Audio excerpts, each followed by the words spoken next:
가난한 농부의 아들로 태어난 한 아이가 있었습니다. 이 아이는요, 6살이라고 하는 어린 나이에 아버지를 잃게 되고 어머니를 도와서 집안일을 다 도맡고 감당하게 되지만은 참 살아가는 게 쉽지가 않습니다. 그 가정의 환경은 더욱더 나빠지게 되죠. 12살도 안 된 아직 아무것도 준비되어 있지 않았던 이 어린아이는 학교로 보내지는 것이 아니라 돈벌이를 위해서 세상으로 내몰리게 됩니다. 생존을 위해서 해보지 않은 일이 없을 정도였습니다. 그렇게 시간은 흘러가게 되고 청년이 되게 되었을 때 악착같이 모았던 그 돈으로 작은 사업 하나를 시작하게 되는데요. 자기가 살고 있던 지역입니다. 자기가 살고 있던 지역에 강이 한가운데 이렇게 흘러가게 되는데 그 강에다가 사람들이 강을 건널 수 있는 배를 하나 사가지고 띄우게 됩니다. 그리고는 자기가 그 배를 몰아서 직접 사람들을 이쪽에서 저쪽으로 또 저쪽에서 이쪽으로 옮겨주면서 운송비를 받아서 또 살아가는 그런 사업을 시작하게 된 것이죠. 그런데 이 사업은요, 얼마 가지 않아서 큰 문제를 만나게 됩니다. 생각지도 못하게 그 강에 다리가 생겨 버렸던 겁니다. 그렇게 해서 이 사람은 어쩔 수 없이 첫 번째 사업을 망해버리게 됩니다. 이후에 주유소를 다시 열게 되지요. 그런데 주유소를 열고는 처음에는 장사가 너무 잘 되었는데 얼마 가지 않아서 또 2차 세계대전이 일어나게 되면서 나라에서 사람들에게 휘발유를 파는 양을 조절하게 됩니다. 그렇게 제한적으로 휘발유를 팔 수밖에 없기 때문에 주유소를 찾는 사람들이 갑자기 급감하게 되게 된 것이죠. 주유소 사업도 그렇게 의미 없이 망해버리게 되었습니다. 그 고통의 순간에도 이 사람은 포기하지 않고 다시 한번 어렵지만은 식당 사업을 시작하게 됩니다. 그 맛이 정말 좋아서 사람들의 입소문을 타고 장사가 잘 되고 갈수록 번창하기 시작합니다. 그런데 생각지도 못했던 순간에 그 가게에 불이 나서 그 모든 가게를 홀라당 태워버리게 됩니다. 그렇게 그 불은 그 가게는 물론이거니와 이 사람이 가지고 있었던 인생에 대한 소망까지도 모두 다 빼앗아 가버리게 되고 만 것이죠. 6살부터 시작한 고생길 인생이었습니다. 60이 넘은 나이에 이 사람의 손에는 아무것도 남아있지 않았어요. 아무것도 남아있지 않았어요. 이 사람이라고 왜 그 인생 그만 포기하고 싶지 않았겠습니까? 그런데 그 순간 이 사람은 포기보다는 다시 한번 도전을 선택하게 됩니다. 더 이상은 내가 사업을 할 수 있는 여력이 없습니다. 그래서 내가 가지고 있는 이 맛있는 음식의 조리법, 레시피라고 하죠. 이 레시피를 넘겨주고 그 식당에 이익의 얼마를 받는 그런 비즈니스를 이 사람은 생각했던 겁니다. 오늘날 말로 한다면 프랜차이즈죠. 프랜차이즈 비즈니스가 되게 됩니다. 이 사업도 생각해 보면은 음식 맛만 있으면은 정말 이 레시피는 잘 팔릴 것 같아 보였는데요. 그런데 실상은 또 그렇지 않았습니다. 그 레시피 그저 이제는 내 인생 가운데서 남아있는 것 하나 들고 이거 하나밖에 없음을 알고 미국 전역을 그렇게 뛰어다니게 되었지만은 그만큼 뛰어다니는 곳곳만큼 그는 문전박대를 당하고 괄시를 당하고 모욕이 이어지고 거절만 당하는 그 마음 아픈 시간만 흘러가게 되었던 겁니다.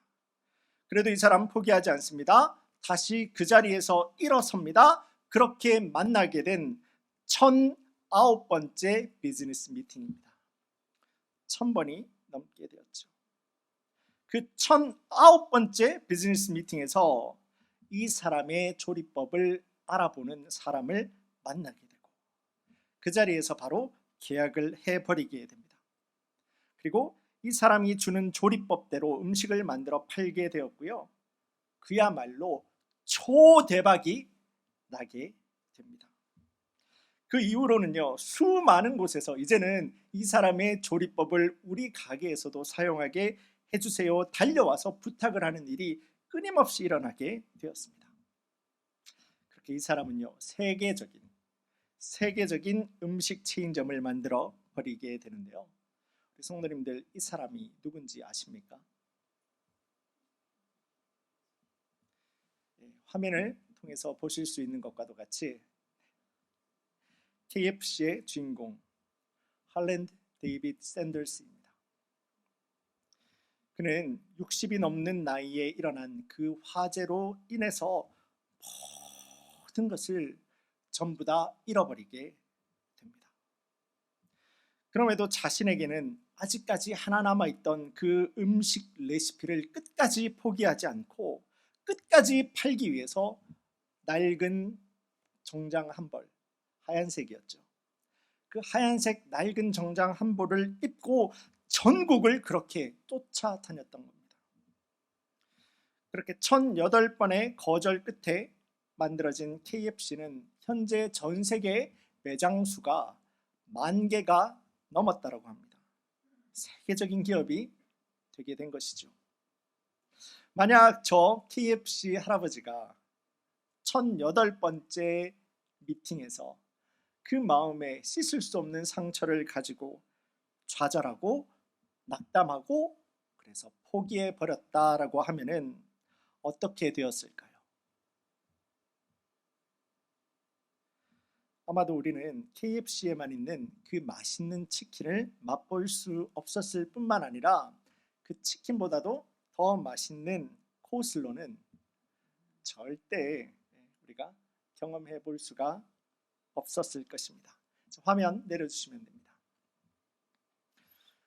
아무리 힘들어도 내 중심을 잘 잡아서 포기만 하지 않으면 반드시 기회가 찾아온다.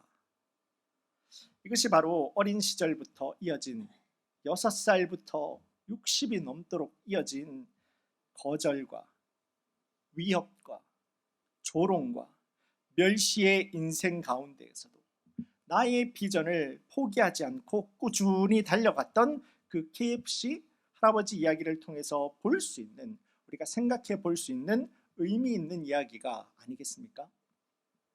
오늘 본문의 말씀으로 이제 돌아오겠습니다. 오늘 본문의 말씀에도 내가 생각해 보지 못했던 바로 그때에, 생각해 보지 못했던 바로 그 방법으로 끊임없는 나의 생명의 위협을 받게 됩니다. 끊임없는 두려움에 내 인생이 노출되게 됩니다. 사람들은 나를 위협합니다. 조롱합니다. 나를 모욕하고 있습니다. 그 상황 가운데 서 있는, 그 앞에 서 있는 한 사람, 한 민족을 우리가 볼 수가 있죠. 바로 느헤미야와 또 느헤미야와 함께 예루살렘 성벽을 올리고 있었던 바로 유대인들, 이스라엘 백성들이었습니다. 오늘 본문의 말씀의 배경은 이러합니다. 스룹바벨을 중심으로 해서 바벨론 포로 1차 귀한 자들이 예루살렘에 돌아오게 됩니다.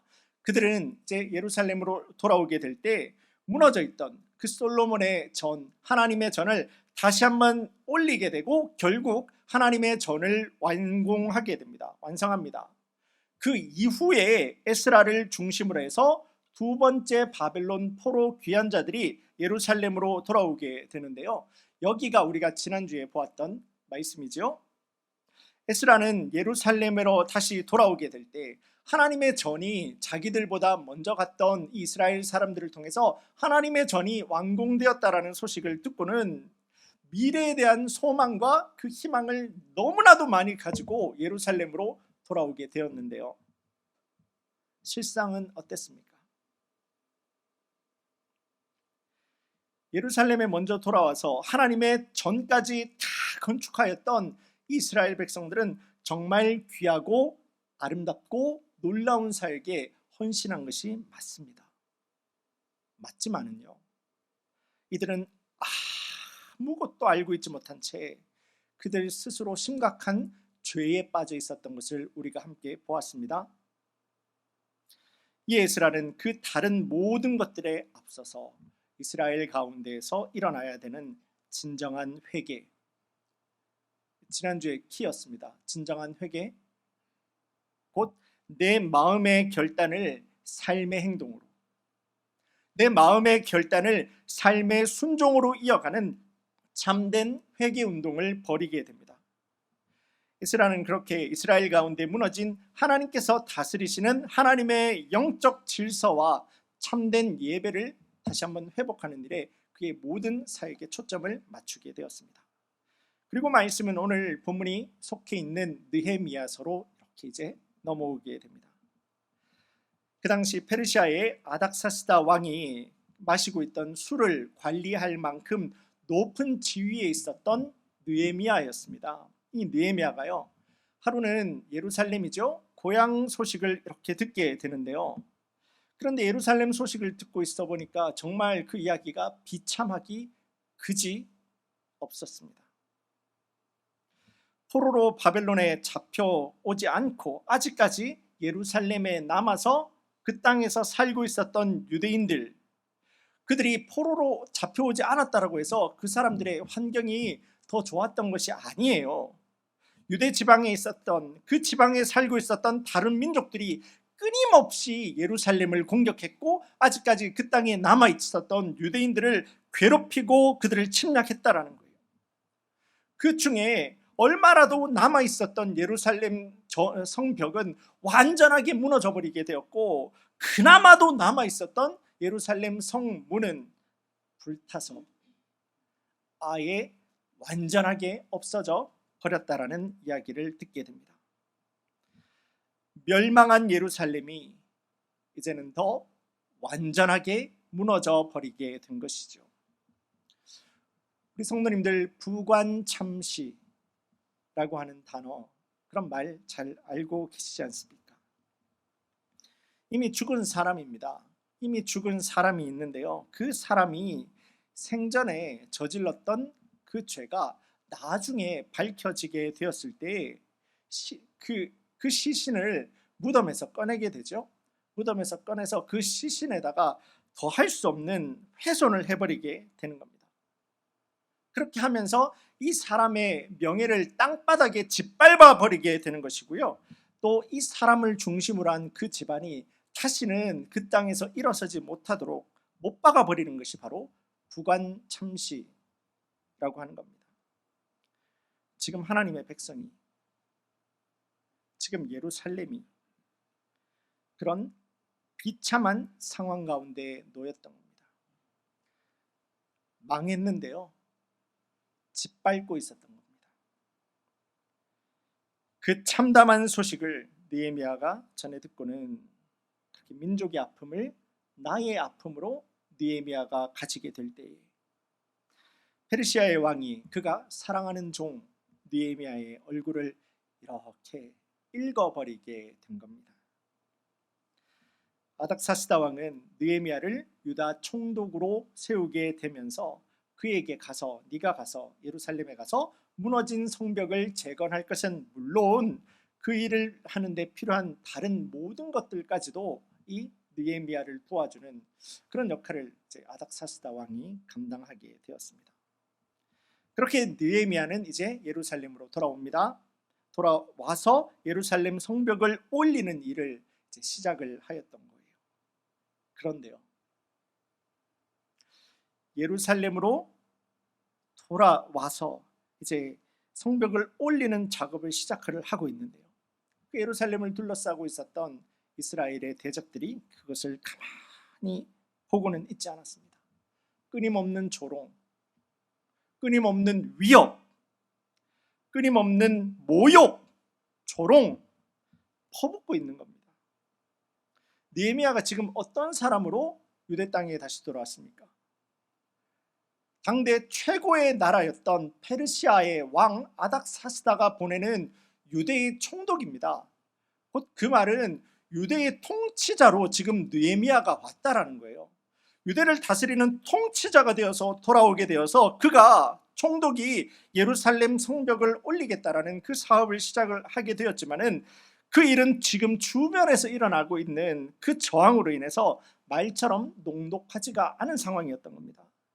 이와 같은 배경의 말씀에서 우리 성도님들과 이 아침 시간 초점을 맞추기를 원하는 것이 인생의 어떠한 위협 앞에서도 우리가 비전을 포기하지 않는 이유, 삶의 어떠한 두려움이 우리 앞에 놓여 있다라고 하더라도 우리가 믿음을 떠나지 않는 이유, 그 이유를 이 아침 시간 우리 성도님들과 함께 보고 은혜를 나누기를 원합니다. 자, 예루살렘 성벽 재건 공사는 시작이 되었습니다. 그런데 느헤미야는요, 당연히 외부의 저항은 있을 거라고 생각을 했겠죠. 그런데요, 정말 아이러니하게도 이스라엘 내부에서도 그 저항은 시작이 되게 됩니다. 예루살렘에 먼저 와서 살고 있었던, 이스라엘에 먼저 왔던 정착민들이 있었습니다. 그 사람들이요, 예루살렘에는 살고 있었지만은 그래도 다른 사람들보다 대적들과 좀 더 가까운 곳에 살고 있었던 사람들이 있지 않았겠습니까? 그 사람들이 밤낮으로 느헤미야를 찾아오는 거예요. 그래서 이 성벽 사업을 하지 말자라는 겁니다. 자기들이 살고 있는 지역이 너무 위험해지니까 이거 하지 말자라고 이야기를 하고 있는 거예요.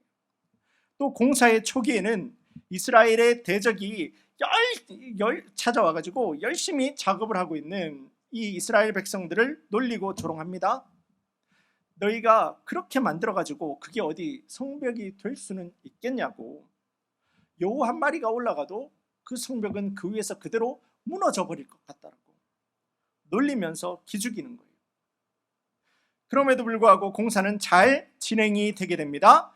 목표의 절반에까지 올라가게 됩니다. 바로 그때 이 대적들은 그 마음에 두려움을 느끼기 시작을 한 거죠. 그래서 군사적인 공격을 벌이게 됩니다. 그래서 본문에 앞선 8절에 나오는 말씀입니다. 8절 말씀 제가 한번 보겠습니다. 다 함께 꾀하기를 예루살렘으로 가서 치고 그곳을 요란하게 하자 하고, 이들은 그 말과도 같이, 그들의 생각과도 같이 이들의 대적들은 이스라엘을 가서 치게 되고, 그렇게 대적의 공격을 받게 된 유다 백성들의 사기는 바닥에 떨어져 버리게 됩니다. 10절 말씀입니다. 10절 말씀 제가 다시 한번 보겠습니다. 유다 사람들은 이르기를 흙 무더기가 아직도 많거늘 짐을 나르는 자의 힘이 다 빠졌으니 우리가 성을 건축하지 못하리라 하고, 대적의 도발이 있습니다. 대적의 위협이 있어요. 그들이 와서 조롱합니다. 너희가 할 수 있는 것이 무엇이겠냐고. 말만 있을 줄 알았는데 와서 군사적인 그런 공격을 해버리게 됩니다. 이스라엘 백성들이 그 마음에 두려움에 사로잡혀버리게 된 거예요. 더 나아가서 이들의 도발은 느헤미야를 죽이려고 하고 있죠. 먼저는 있지도 않는 말을 느헤미야에게 만들어서 참 이렇게 씌우게 되는 그 모습을 보게 됩니다. 근데 이런 거 보면은 정말 예나 지금이나 한 사람을 매장하기 위해서 사람들은 결국 입으로, 말로 먼저 시작하게 되는 것을 보게 됩니다.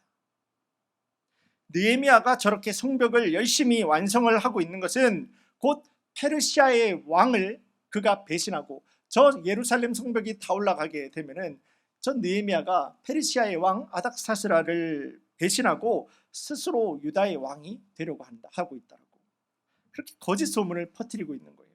그리고는 그 말이 사실이 아니면은 자기들을 만나러 네가 지금 예루살렘 성 밖으로 나오라고 이야기를 하고 있는 겁니다. 왜 그랬겠습니까? 실상은, 정말은 느헤미야가 그 말에 화가 나서 성 밖으로 나가게 되면 어떻게 되겠습니까?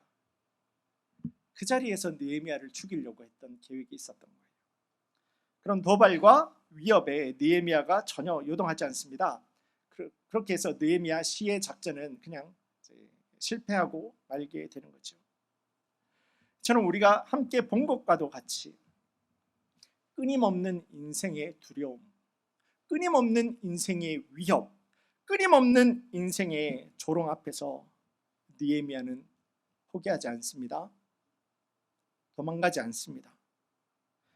그럼에도 불구하고 묵묵하게 자신의 사명을 완성해 가고 있습니다.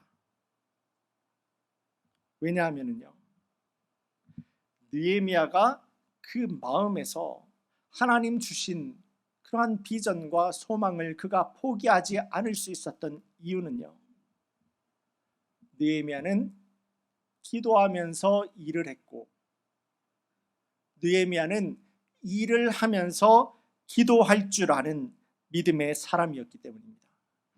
다시 한번 합니다. 하나님의 비전을 이루기 위해서 느헤미야는 기도하면서 일했고 일하면서 기도했기 때문이라는 겁니다.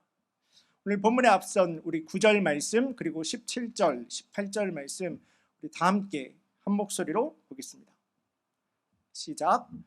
우리가 우리 하나님께 기도하며 그들로 말미암아 파수꾼을 두어 주야로 방배하는데 17절입니다. 성을 건축하는 자와 짐을 나르는 자는 다 각각 한 손으로 일을 하며 한 손에는 병기를 잡았는데 건축하는 자는 각각 허리에 칼을 차고 건축하며 나팔 부는 자는 내 곁에 섰었느니라. 자, 말씀은 성벽을 재건하고 있는 일에 동원된 모든 사람들이 그들에게 거침없이 쏟아지고 있는 이 대적의 위협, 방해, 조롱과 두려움 앞에서 그저 그 일을 포기하고 도망가 버리는 것이 아니라 그들이 할 수 있는 일, 그들이 믿음으로 완수해야 되는 그 일을 이루기 위해서 무엇을 하였다고요? 한 손으로는 일을 하고 또 다른 한 손으로는 무기를 잡아서, 곧 이 사람들은요, 성벽을 쌓으면서 전쟁을 준비했고 전쟁을 하면서 성벽을 쌓았다라고 하는 말입니다. 지금 내 앞에 닥쳐온 인생의 무서운 두려움 앞에서도 내가 나를 포기하지 아니하고 내가 나를 도망가지 않고 하나님께서 나에게 주신 비전이 있는데 내 앞에 닥쳐진 이 두려움과 무서움으로 인하여서 이 비전을 버리고 도망가는 것이 아니라 내가 할 수 있는 내 삶의 자리에서 담대하게 끝까지 하나님께서 주신 그 사명을 붙들어서 기도하면서 일하면서 기도하는 그 비전과 사명을 그렇게 완수를 할 수 있었다라는 겁니다. 내가 내 힘을 의지해서 그 목표를 이루기 위해서 나 혼자 매뉴얼북을 막 뒤져가면서 죽으라고 공부만 하고 있는 것이 아니라 또 이 성벽을 빨리 올려야 되니까 벽돌을 막 가지고 와서 벽돌을 차곡차곡 쌓는 일에 모든 힘을 다 쏟은 것이 아니라 또 기도가 답이라고 하니까 기도밖에 없다라고 하면서 모든 백성들은 성벽 쌓지 말고 이리야 우리 다 기도하자. 기도만 하고 그 자리에서 아무도 성벽 쌓는 사람이 없는데 기도만 하고 있었던 것이 아니라 모든 사람들이요, 느헤미야는요, 공사를 하면서 전쟁을 준비합니다. 전쟁을 하면서 준비하면서 기도해요. 기도를 하면서 공사를 하고 있다라는 거예요. 자, 이것이 바로 인생의 위협 앞에서도 그들의 믿음을 포기하지 아니하고 하나님 주신 비전, 예루살렘의 성벽을 재건할 수 있는 그 비전을 이룰 수 있었던 놀라운 중요한 방법이 되었던 겁니다. 인생의 위협 앞에서, 인생의 두려움 앞에서 내가 어느 신앙의 부분에 한 곳에 치우치지 아니하지요. 기도하면서 일을 하고 일하면서 기도하고 기도한 것을 살아가고 살아가는 것을 가지고 또다시 기도하는 믿는 자의 참된 신앙의 모습을 붙들어서 놓지 않고 순종하였다라고 하는 겁니다. 하루에도 몇 번씩 중보기도 요청을 받을 때가 있습니다. 우리 성도님들에게서 전화가 와서 또 만날 때마다 이런 기도의 제목이 있습니다. 우리 함께 기도해 주셨으면 좋겠습니다. 그리고 제 주변에 있는 사람들을 통해서도요, 또 동료 목사님들 가운데에서도요, 이런 기도를 좀 같이 하자라고 기도 요청을 받을 때가 있는데요, 기도 요청하고 기도 요청을 받는 것은 정말 좋은 겁니다. 왜냐하면 내가 그렇게 기도에 동참함으로써 하나님께서 이루어 가시는 그 일에 저도 동력할 수가 있다라는 기쁨을 가질 수가 있기 때문이죠. 그런데요, 우리가 기도를 요청하게 될 때 우리가 한 번쯤 고민해 보아야 되는 것은, 나는 과연 다른 사람에게 이렇게 이런 기도의 제목을 주고 있으면서, 그렇다면 나는 과연 그 기도를 통해서 하나님 주시는 기도 응답에 순종하고 하나님 주시는 기도 응답대로 살아가고 하나님 주시는 기도 응답대로 행하고자 하는 그러한 믿음을 나는 가지고 있는가? 나는 기도 요청만 하는 사람인가? 아니면은 하나님 주시는 그 기도의 응답을 따라서 순종하고 행하면서 따라가기를 믿음을 결단할 수 있는 그러한 기도와 행함이 동시에 있는 그러한 그리스도인인가에 대한 질문입니다. 이스라엘이 성벽을 쌓지 않는다고 해서, 그들이 기도만 하고 있다라고 해서 하나님께서 대신해서 성벽을 쌓아주시는 게 아니죠. 그리고 이스라엘은 아무것도 안 하고 있고 그냥 손 놓고 있는데 하나님께서 칼을 들고 이스라엘을 위해서 대신 싸워주는 것도 아닙니다. 참되고 건강한 믿음이다라고 하는 것은요, 세상 그 어떤 두려움과 세상 그 어떤 위협 앞에 우리가 우겨쌈을 당하게 된다라고 하더라도 그 상황 가운데서도 하나님께서 나에게 주신 비전을 바라보아서 하나님의 마음을 내 인생 가운데서 품어서 하나님 주신 나에게 허락하신 그 자리를 믿음으로 지켜갈 때, 자, 여기서 이게 순종하는 겁니다. 지켜갈 때, 순종할 때 행하는 것입니다. 바로 그 믿음의 자리를 하나님께서는 기도와 전쟁과 공사를 주관하시는 하나님의 능력으로 그 사람을 붙들어서 사용해 버리시게 된다는 거예요. 그래서 그 순종하는 자에게, 기도하면서 순종하는 자에게, 순종하면서 기도하는 자를 붙들어서 하나님께서는 하나님의 역사의 도구로 사용해 버리게 된다는 겁니다. 이것이 바로 우리가 거듭해서 보고 있는 신앙의 중요한 원리입니다. 하나님의 역사와 응답은 믿는 자의 믿음 위에서 하나님께서는 응답해 버리시는 겁니다. 믿는 자의 믿음, 믿는 자의 순종, 믿는 자의 기도 위에서 하나님께서는 응답해 버리시는 것이지, 하나님께서는 내가 다 해줄게, 너는 가만히 있어. 그것을 바로 믿음의 결단이라고 하죠. 참된 신앙입니다. 참된 믿음은 기도만이 아니라, 행함만이 아니라, 지식만이 아니라, 순종만이 아니라, 참된 신앙은 기도와 함께 살아가는 그 삶의 순종입니다. 그게 참된 순종입니다. 참된 믿음입니다. 살해의 위협까지도 놓였었지만은 하나님 주신 그 비전을 포기하지 않아서 믿음의 자리를 기도하고 순종하면서 지켜낸 이 느헤미야의 믿음의 결단은 예루살렘 성벽을 재건하는 것은 물론 유대의 그 믿음의 개혁까지 이루어지는 놀라운 역사로 쓰임받게 됩니다. 자, 지금 성벽을 올리고 있는 유대인들입니다. 그들의 목적은 무엇이었겠습니까? 목적은 빨리 이제 성벽, 예루살렘 성벽을 완공하는 거죠. 그런데 우리 성도님들도 보실 수 있는 것처럼 느헤미야 8장 이하에 가서 말씀해 보게 되면은 하나님께서는 이 완공된 이 성벽 안에서 무슨 일을 행하게 되십니까? 성벽이 완공되는, 사람들의 목적은 성벽이 빨리 완공되는 것이었지만은 하나님의 비전은 그 완공된 예루살렘 성벽 안에서 이스라엘의 그 민족의 다시 한번 부흥을, 그들의 회개를, 그들의 신앙을 개혁하는 놀라운 도구로 이 예루살렘 성벽을 활용하게 되셨던 겁니다. 그게 바로 하나님의 역사입니다. 그 일에 우리는 보이지 않지만은, 우리는 이해가 되지 않지만은, 나는 오늘 동의가 되지 않지만은 그냥 하나님의 말씀이 여기 있기 때문에, 하나님의 인도하심이 여기 있기 때문에 엎어지는 거예요. 순종하는 거예요. 그럴 때 그 순종하는 자, 엎어지고 행하는 자, 기도하면서 순종하는 자를 붙들어서 하나님의 일로 역사를 인도하시는 것은 하나님의 역사하심입니다. 그러니까 우리 믿는 자들의, 우리의 역할은 오늘 주님을 따라가는 겁니다. 나는 오늘 이해가 안 되고 나는 오늘 동의가 되지 않는다라고 하더라도 하나님의 말씀이면은 주님의 말씀 하나 바라보고 따라가는 겁니다. 그 비전 하나 붙들고 따라가는 겁니다. 그때 하나님께서는 하나님의 계획을 따라서 우리들의 순종을 통해서 하나님의 도구로, 하나님의 역사의 한 축으로 우리 성도님들을 붙들어서 영광스럽게 사용해 버리게 되시는 거죠. 말씀을 맺습니다.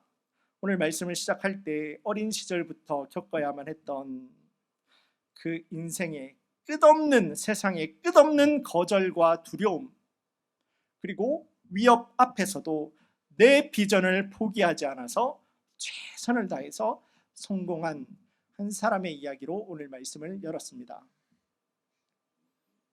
성공 이야기였죠. 그렇다면